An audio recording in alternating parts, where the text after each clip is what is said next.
have a little bit of a disclaimer that this is the second time I've ever spoken in front of people on this, so just bear with me.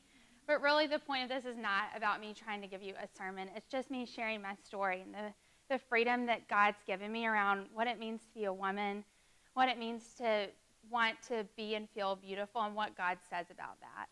And so really that's my heart here, is that you will have freedom and beauty, because I think so many times as women, freedom and beauty are not words that go together. So before I start, I want to just open us up in prayer, and then we can go from there.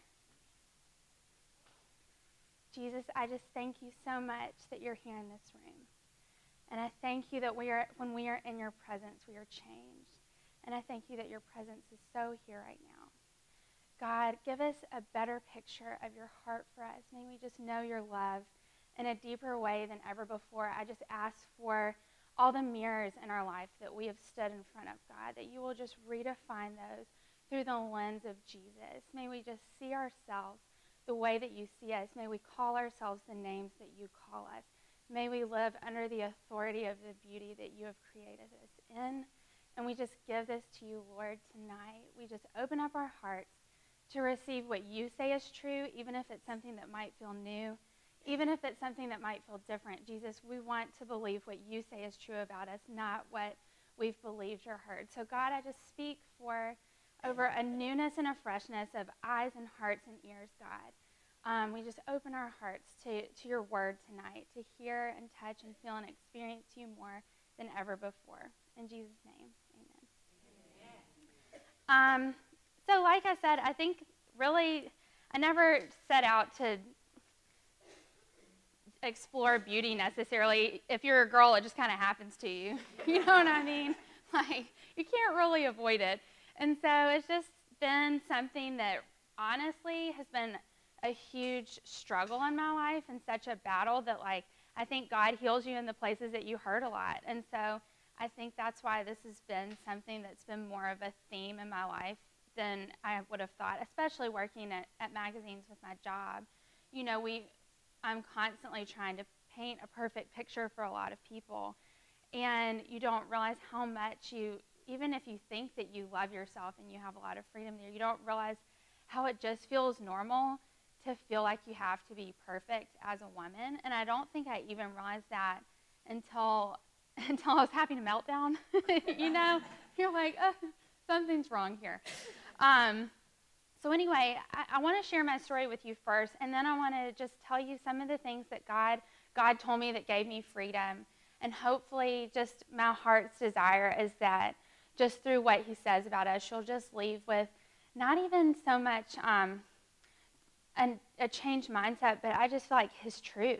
You know, it really is true, and I think that was the thing that took me so long to realize what God says about us as women, like, is true. And so anyway, I'm just going to start off by giving you a little bit of background on me. I am a twin, and I have a twin sister, and grew up in a loving Christian home. So, like, I have a story that probably a lot of you can relate to. Growing up, I didn't have a lot of painful things in my life overall. It was a really easy and good childhood, which was wonderful, but then at the same time, it took me a long time to kind of recognize the places in my life that weren't good, the lies that I did believe. And one of the probably earliest times I realized something's off here was when I was about in 5th grade. I remember my mom and dad thought it was a great idea to put me on a diet. And I will say they're both in here right now, so don't be afraid. They know. We've had many family discussions and healing, so they're not uncomfortable right now, and they kind of knew what they were signing up for by coming tonight. So they're good. But anyway, I remember, I guess I should back up and say, when I was little, I always felt 100% approval from my parents. I knew I was loved. I knew they loved me. I knew they were proud of me. But then, and I wouldn't have even realized that approval was slowly kind of less and less consistent until I remember when I was in 5th grade, and they thought, let's do the Atkins diet. It was like right when like no carbs was a thing. And so I got on the Atkins diet, and as a twin, my twin sister was shaped really differently than me. She was thin, so they didn't want her to be on the diet. And I don't even think I realized, like, that's hurtful, But I was on this diet for about a year and a half or 2 years, and I remember within that time, like right when I started to lose weight, like all the encouragement that I had been missing for a few years and that validation from my parents started coming back again. And I don't think I would have connected, like I didn't connect the dots for a while, but I just kind of learned losing weight, looking a certain way, those are ways to immediately get love from people. And so that just kind of became this like subtle belief system that I don't even think I realized was part of me. But after that, like, I just started, when I was getting ready for this and writing down my story, I was like, it's not like I ever thought, oh, I need to diet all the time. But I'd get excited if I could fit into a smaller dress, or if I had to go to the beach and be around guys, I would like dread being in a bathing suit. And I can definitely tell you there were times when I cried in the dressing room and was like, oh my gosh, I hate the way I look, and saying things like that. And standing in front of a mirror and just like really hating certain parts of my body and just being like frustrated with myself. And then you'd try a new diet and you'd start all over. And so anyway, this was just kind of normal to me. I thought that was like what it just meant to be a girl. And so I really did this whole like yo-yo diet. You talk with your friends. It's just a new way to be healthy. Like there are so many ways that we talk about this, but it's not healthy. But I'll get to that later. So then I went to college, and growing up, I had grown up in this really small town, and being from a small town, I feel like I was protected by a lot of peer pressure that I think I maybe would have experienced had I grown up somewhere else. But then I got to college, and I went to school in Dallas, Texas. It was like a whole new ball game. I walked on campus, and I was like, I literally called my mom the first day, and I was talking, my twin sister and I both went to this school, and I was like, Mom, I don't think you understand. I was like, we're both poor and ugly. She was like, oh my gosh. I was like, what am I going to do? They all looked like Barbies, perfect Barbies. And I was like, I am not a perfect Barbie. And so I was like, okay, well, you know what? I'm not perfect right now, but I know how to fix it. So I will find a new diet, and I will start working out, and like this can happen again. And like I said, because of my history, I knew how to do that. You know what I mean? It's like, okay, well, here we go, back on the like train of finding a new fad diet. And so anyway, I lost a lot of weight, and it worked. And at the same time, I still always felt that like constant sense of like insecurity and not knowing who I was and not believing in myself, and just always like, yes, I was happier with my clothing size, and that did give me like a little bit of confidence. But at my core, it was like I still didn't believe anything. Like there was nothing concrete about that. Like if I gained the weight, like that whole sense of loving myself would immediately be gone. And I was like, this can't be everything that it's cracked up to be. So anyway, I moved into the sorority house my senior year, so I'm living with all of these like, my idea of everybody else is perfect people. And a lot of the girls that were in our sorority had eating disorders. And I remember thinking, and this was like right around the time when God just started telling me like who I was in him, his love for me, his unconditional love for me. And I was like, okay, I don't want to go back to what I've been doing, because I knew I didn't like that. I knew I didn't like having to constantly feel this pressure of like not being able to gain any weight, having to be on these like super strict diets. I was like, this isn't life. And so, but at the same time, I was also kind of nervous about living in a house with a lot of people who had really unhealthy mindsets about like what food looked like. And so my solution to the problem was like, I'll just eat whatever's around. Then that means like at least I'm free. You know what I mean? And so sometimes I feel like when you've been like on one side of like really intense things and God's like, okay, that's not healthy. You're like, okay, I'll go to the other side. And then I was like, freedom. And we had this, they had this thing called the mini board where you could go into the snack bar and you could write anything that they didn't have in there, like to the house mom. You could say like, I want chips and salsa from this place. And it would just like show up the next day. And I was like, I never had this growing up. We always ate like, Mom, we were the kids that had the worst lunches, and no one would trade lunches with you because our lunches were so bad. We would have whole wheat bread with like plain peanut butter. When plain peanut butter wasn't cool. It wasn't like Jif. It was like the kind that you have to stir. And then we had sugar-free jelly that was in the diabetic section of the grocery store. And like as a treat, we could get Goldfish or those Snack Wells. Do you remember that Healthy Choice Snack Well cookies? Horrible. And we would always be like, the friends that got Doritos and Pop-Tarts, we were like, do you want to trade a Snack Well? And no one would want to trade with us. So anyway, I like go into the sorority house and I can get all the snack food that I've never had before. I ate Pop-Tarts every day. I was like, yes. And then I had animal cookies and all this stuff. Well, like everything that every night that I had completely like dieted to an extreme and run and all this stuff, the year before was immediately like undone in about the span of 3 months. So I found myself like by the end of senior year, again, crying in a dressing room, I had to go buy a dress for graduation because I couldn't fit into anything that I owned. And I remember thinking, this isn't it either. You know, like I know that I'm glad that I'm not living under such condemnation and pressure that I had been like doing all these hardcore diets. But at the same time, like this doesn't feel like freedom either, just like living this way. And so I didn't really know what to do. And I was tired of doing what I'd done. And I didn't know where to start. And I don't really know how it happened, but it was once I moved back to Birmingham and I was working, I just thought, God, like, I need to know what you say about me, because that was the question I realized I really didn't know the answer to. And I realized that's why I kept going to all these different things to try to like make up for what I was trying to fulfill in myself. And of course I knew so many spiritual things about the fact that God loved me and I was accepted and he, like that there was grace and he died for my sins. And like I could have quoted you like any spiritual principle, but like the reality of his unconditional approval in my life was something that was only stuck in my head and not in my heart, and definitely not something that I loved out in my body. And I think more than anything, aside from the food, I realized the places that I was really so far from his heart was what I said to myself. Like, if you hadn't looked at me, or if you've looked at me and talked to me, you would have never realized that part. But I just realized, like, what God said about me and what I said about me were two totally different stories. And so that's where he started with me. And I thought, you know what? I'm not going to try to lose a single pound. I'm not going to try to gain a pound. Like, I just thought, if I want to eat a cheeseburger, I'll eat a cheeseburger. If I want to eat a salad, I'll eat a salad. If I want to go for a run, I will. If I don't, I'll watch a movie. But so I just said, I'm just going to take food and clothes and diet and exercise and all that stuff like off the table.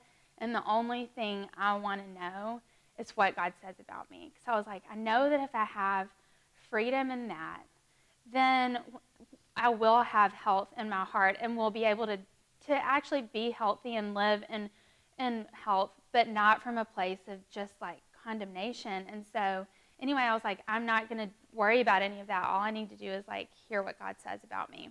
And so anyway, that was really when things started to shift, and I was for the first time aware of the voices that I allowed myself to speak to me. And it was so subtle, because I would have never even, if somebody said, do you say anything to yourself? I'd be like, no, not really. You mean?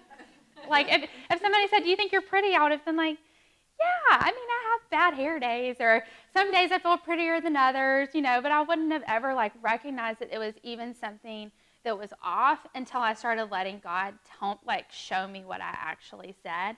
And it would be something, like, so subtle, you know, like, I remember every day I'd walk to this Starbucks, and they had, like, mirrored windows. So I'd, like, walk by and look at myself in the morning and be like, oh, gosh, you know, and you one up and down yourself, and you're like, ugh. And I realized I went up and down myself, like, anytime I could see myself. And it was never loving. It was just always, like, just another thought of a place where I was falling short. And so anyway, the first place that I started was like, okay, I don't really know what to say in place of that, but I'm just going to stop saying it. And so that's really what happened. I would just, anytime that I had that thought or that feeling creep in, it was just like, okay, we're not going to say that anymore. And I just started saying, like, God, you have to replace the language that I speak to myself with your words. And it was so foreign to me to be that kind to myself in this place in my life, because to me, being a girl and being pretty, it's like, I don't know, it's just like, you can make it seem so good. Like, it's self-improvement. It's loving yourself, like a little mini makeover. And I love hair, makeup, and clothes. I'm not against any of that. So don't, trust me, if you're thinking that I'm saying throw away your makeup, that is not what you're going to hear out of me. But there is a way to do it in a way where you're celebrating what God's made in you. So I think the first place that I want to start was with, is explaining what he started saying to me. And so I remember the first time I actually heard God, and not just in my heart, like, whoa. Probably the most dramatic time I've ever heard God was when I remember thinking about myself, like, ooh, like that kind of a feeling.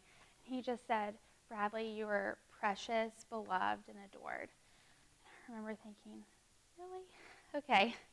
And that was the thing that I just said, okay, this is going to be the theme over my life. Like, I'm precious, beloved, and adored. Like, what are the other things that you say about me? And I remember him telling me, like, I was chosen, that he chose me, that his delight was in me. I remember him saying, like, I'm showing you off. Things like that and I just had to start, like, saying, this is my new voice. Like, this is the voice that I listen to. This is the authority that I give. And it was so, like, I remember when it all started to become true, because for the longest time, this went on for like 2 years. I remember thinking, this is so exhausting. Like, every time I think about myself, it's like, can't say that, and then you think again, you're like, can't say that either. And I was like, oh my gosh, am I ever going to be able to think anything about myself? And finally, I remember one day, I walked into that same Starbucks where I went up and down myself, and I walked in, and when your heels wear out and you're on the nails instead of like the bottom, and you're making such loud noise, so I'm on the nails of my heels, I'm like, clack, clack, clack. And normally I'd be like tiptoeing so no one would like notice me so I wouldn't feel uncomfortable. And I remember I like breezed through the Starbucks, got out, and I got in my car, and I was like, I didn't care what people thought. And I didn't care that I was like clacking on my nails. And it was just like this random moment of like, yes, you're like, that was my moment of like, okay, this is really settling in. And I'm not going to act like this is something that is finished. Like, I still constantly have to go back. There's so many days where you just wake up and you're like, meh, and I have to, like, I look in the mirror still, and I went to Target to try on bathing suits, and it's so easy to be like, that's the real test. If you're bathing suit shopping and you can say it's true, you're getting to a really good place. I'll stand there and I'll look in the mirror and I'm like, okay, God, like, I need you to tell me again, like, what's true.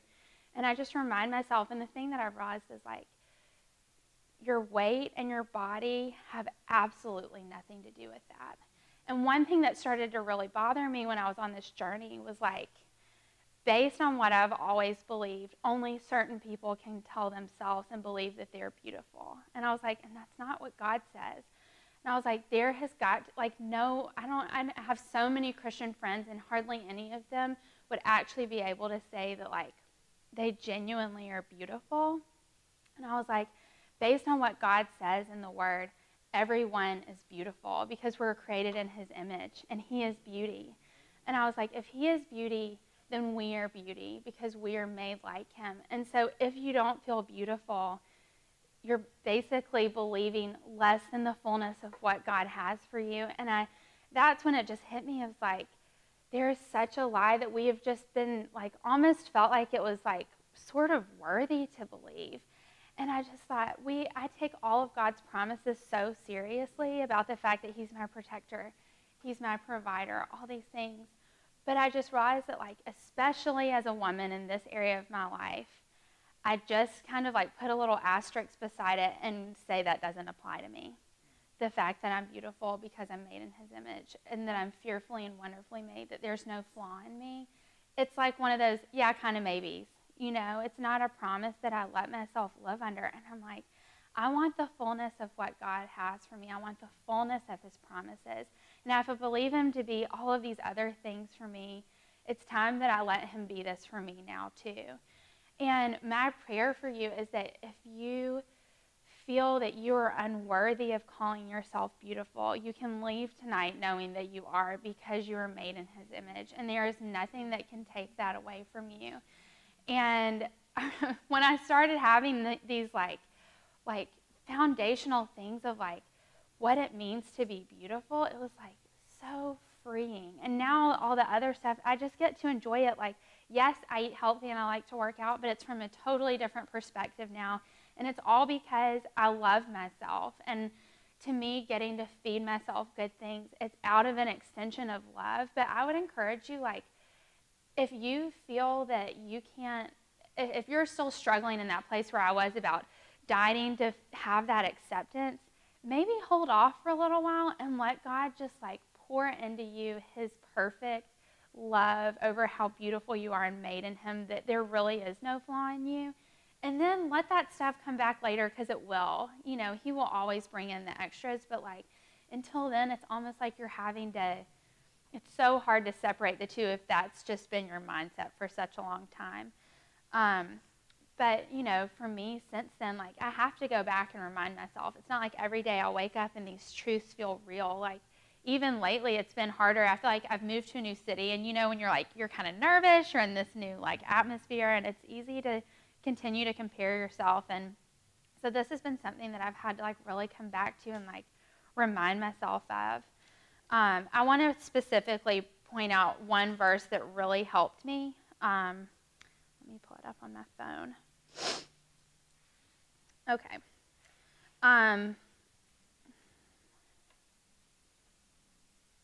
So this is 1 Peter 3, verse 3, and it says, "Your beauty should not come from outward adornments, such as elaborate hairstyles and the wearing of gold jewelry or fine clothes. Rather, it should be that of your inner self, the unfading beauty of a gentle and quiet spirit, which is of great worth in God's sight. For this is the way the holy women of the past who put their hope in God used to adorn themselves. They submitted themselves to their own husbands, like Sarah, who obeyed Abraham and called him her Lord.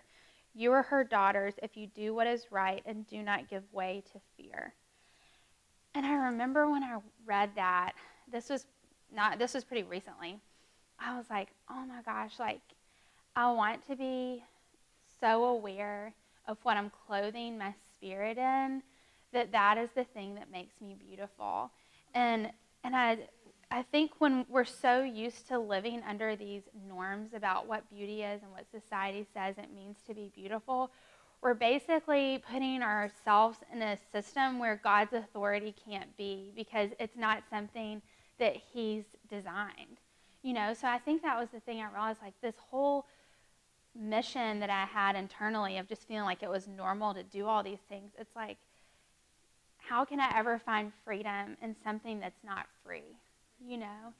And I think that when I started seeing that God says, like, clothe your heart in the things that are beautiful, I just realized, like, it's so true. When you're someone that has a peaceful heart, like, you're just attracted to that.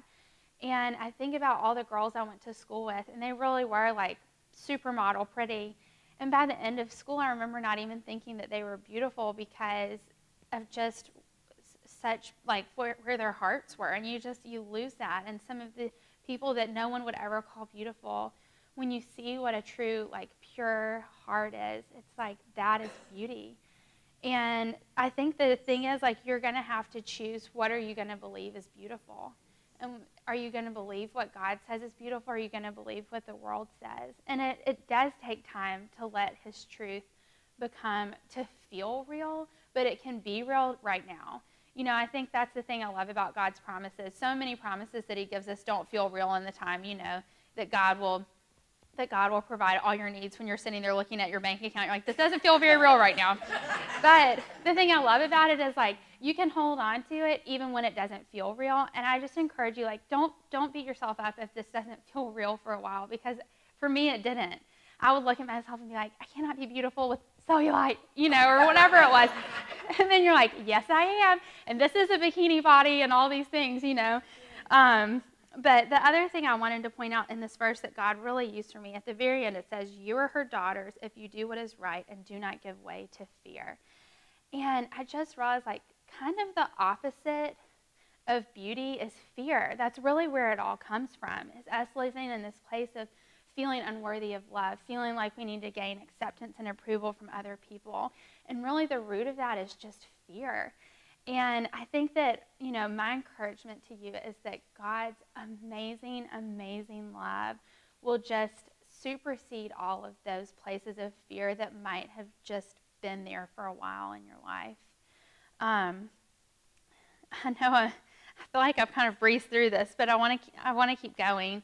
The other thing that's kind of small, but it was funny because Wendy texted me this picture, and I'd already been praying about it, and I was like, okay, I wasn't even going to share this, but I think I will. God and I have a very unique relationship, and I guess I'm in a room with women, minus Dad, and a few men in the back, sorry.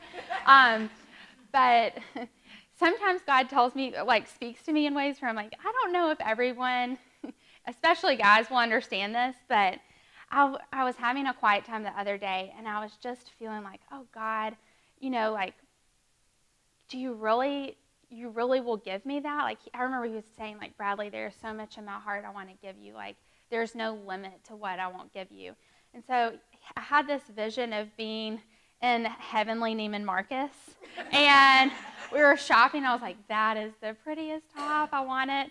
And so I was like, but there were like 5 that were like equally pretty, and I couldn't pick out my favorite.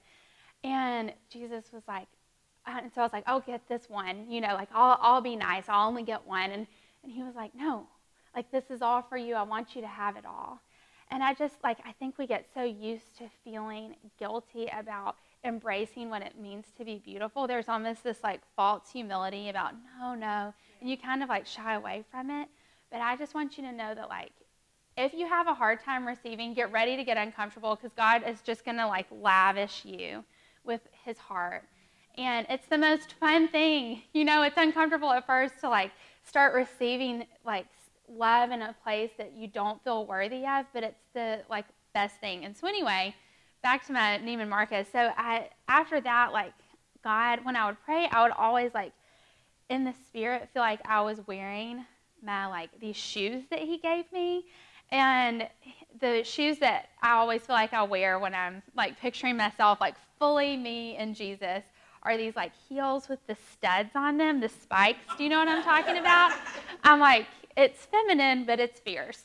And, like, covered in jewels. I'm like, these are weapons, And it's so true. I mean, think about how we disarm the enemy and how we empower each other when we live with 100% freedom in God's love, where everything that we have had as, like, our disqualifiers are immediately gone.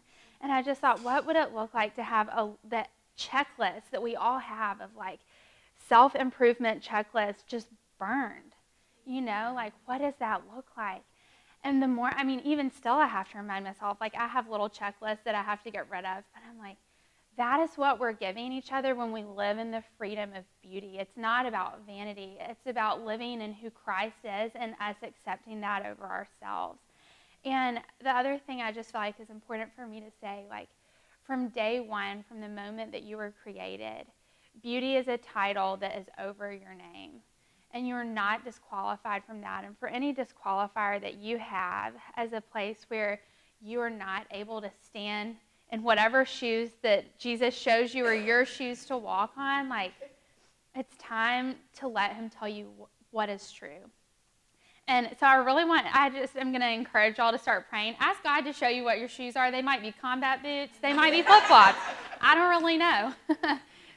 But the thing that I've realized is, like, we all have our special shoes that God has made for us to walk in that are going to be so uniquely different, but it's to be celebrated.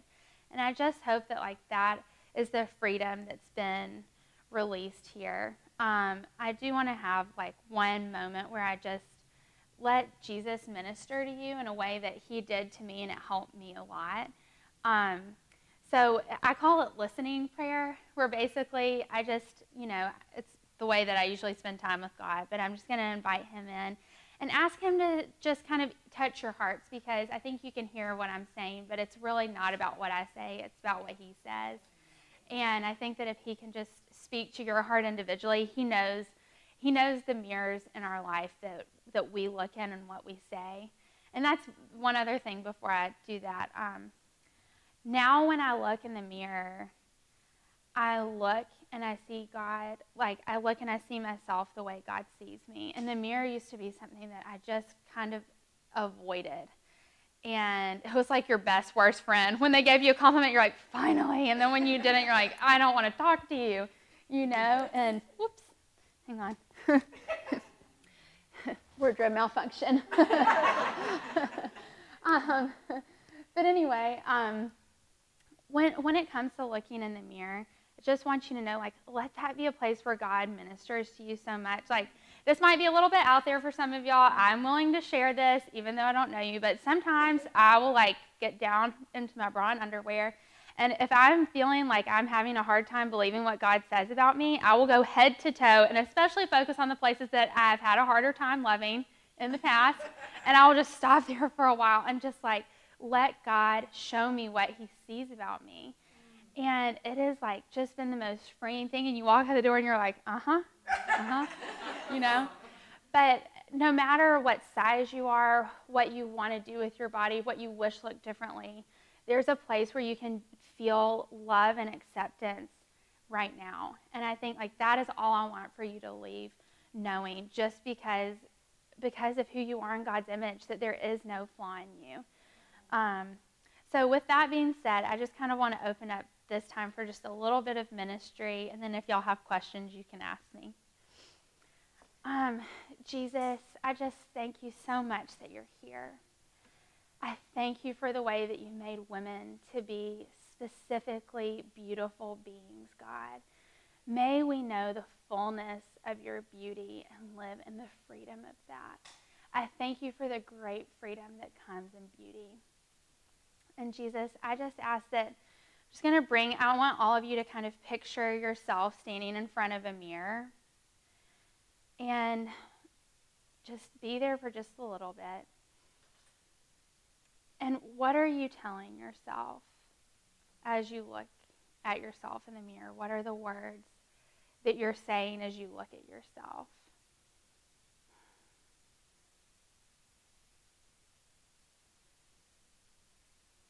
Just let yourself be honest about the real truth. Like, this is a time where Jesus wants to come in and just pour his love over you.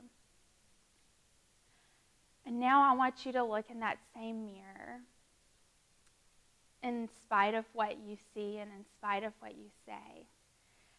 And I want you to see Jesus standing next to you. What is he saying about you? What does he say about you?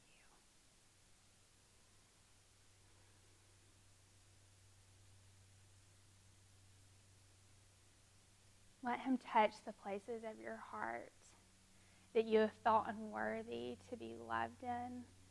Let him speak the truth into your heart that you have not believed is true. Let him love you with his delight that is just poured out over you. And just receive the truth despite what it feels. Jesus, I thank you that when you look at us, all you see is beauty. I thank you that we are covered in your perfect love. I thank you that we are covered in your perfect grace, God. And I just ask that you will continue to peel back the layers of our heart, where the voices that we speak, the glances that we give ourselves will all be under the veil of your love. We just ask this in Jesus' name. Amen. Okay. So, that's it.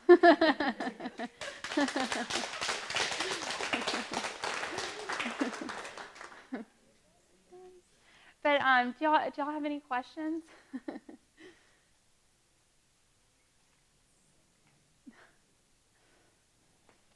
Yeah, go ahead. Uh-huh. Hey. As I was listening to Bradley, I thought about, and I'm not celebrating being overweight, okay? But, and, I'm not going to say but, and when you ask how do I see myself in the mirror, let me stand up, is that you mentioned one of the scriptures that I'm fearfully and wonderfully made. I'm made in God's image, and if you don't see me like that, then you're not seeing me as God sees me. Yeah. Okay. The next scripture is, I'm accepted in the beloved. I'm accepted no matter what society says they think I should be. And I love me. And until a person can, like Bradley, can come and say, I wanted a change in my life, then what someone else says is not going to make that a change. That doesn't mean that I will be overweight the rest of my life, but I'm satisfied. I love me. I'm not satisfied with some things, but I see myself as God sees me Yes. in His eyesight. It's so true. I love that. And that's what I realized, like, for the longest time, those, like, being accepted and my weight were like this. There was no separation there. And I've just realized, like, that's totally different. Those two are not related. You know what I mean? And you're so right. It's like, we are so accepted in the beloved. And that's really where that conversation needs to end, as far as, like, there's nothing attached to that. That's all I'm saying. Like, if there's anything that feels like I'm accepted blank, that's when it's like, no, actually just period. Yeah. I love that.